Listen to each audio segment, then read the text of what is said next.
Авыл белән зиратны тоташтыручы 300 метр юл хәзер әллә куян күренеп тора. Күптән түгел генә җәелгән ап-ак таш әле караларга да өлгермәгән. Теләсә нинди авылдагы кебек юл проблемасы Ключида да бар. Кулга акча кергәч, авылдашлар беренче эш итеп зират юлын төзекләндерергә карар кыла.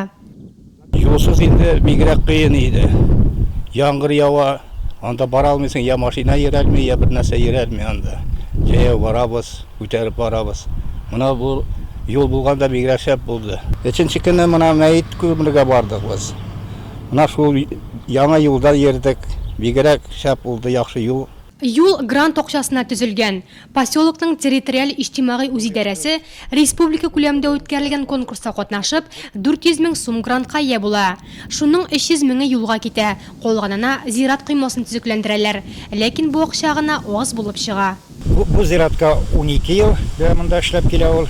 Аны карап торучы безнең поселкыбызның имам хатибы Салахутдинов Якуб абый эшен бик тәртип белән алып бара. Монда хәзер инде 100 артык кеше җирләнде 12 ел içinde. Аның бу көнгә кадәр кыймасы иске иде, каршыда баштан иде. Монда поселоктагы 80 артык йортта яшәүче мөселман кешеләреннән 1000 сум 120 меңгә якын акча җыйган идек, ләкин ул гына җитмәде. Җитмәгән 100 мең акчаны шул без грантка аткан 100 мең акчаны кушып, шул кыйма тотып куйдык.